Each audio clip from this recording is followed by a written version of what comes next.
Ya se siente un ambiente de fiesta en las calles, especialmente en el populoso Mercado 4 de Asunción, donde abundan las propuestas para esperar el año nuevo con ropa nueva, sin olvidar las tan utilizadas cábalas para el amor y el dinero.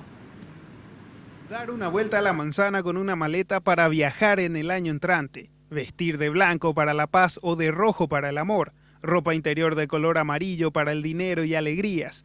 Y ni qué hablar de las 12 uvas para pedir 12 deseos. Estas son algunas de las cábalas más elegidas por las personas para recibir el año nuevo de la mejor manera. Este vestido así, blanco, amarillo, ¿vas a usar en fin de año? Claro que sí voy a usar. ¿Sos cabalera? Cabalera. ¿Qué más haces? De todo hago. ¿Comés uva? Como uva. ¿Vos te vas de viaje? Sí, una campaña. ¿Sacaste a pasear entonces tu maleta? Es el año obvio, pasado? sí. ¿Y este año vas a hacer? Sí, otra vez. Sí. Usa la ropa interior amarilla del revés. Este año vamos a todo amarillo. Todo amarillo. Sí, mucha plata queremos. Según los vendedores, las prendas blancas y amarillas fueron las más solicitadas.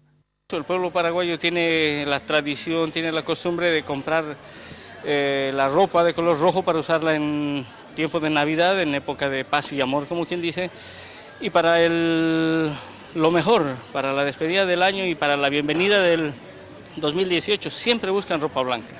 Y nosotros vendemos ropa todo para criaturas. Ropitas para criaturas. ¿Se le lleva también así de blanco, amarillo para la criatura? Sí, es todo lo que se pide, blanco y amarillo.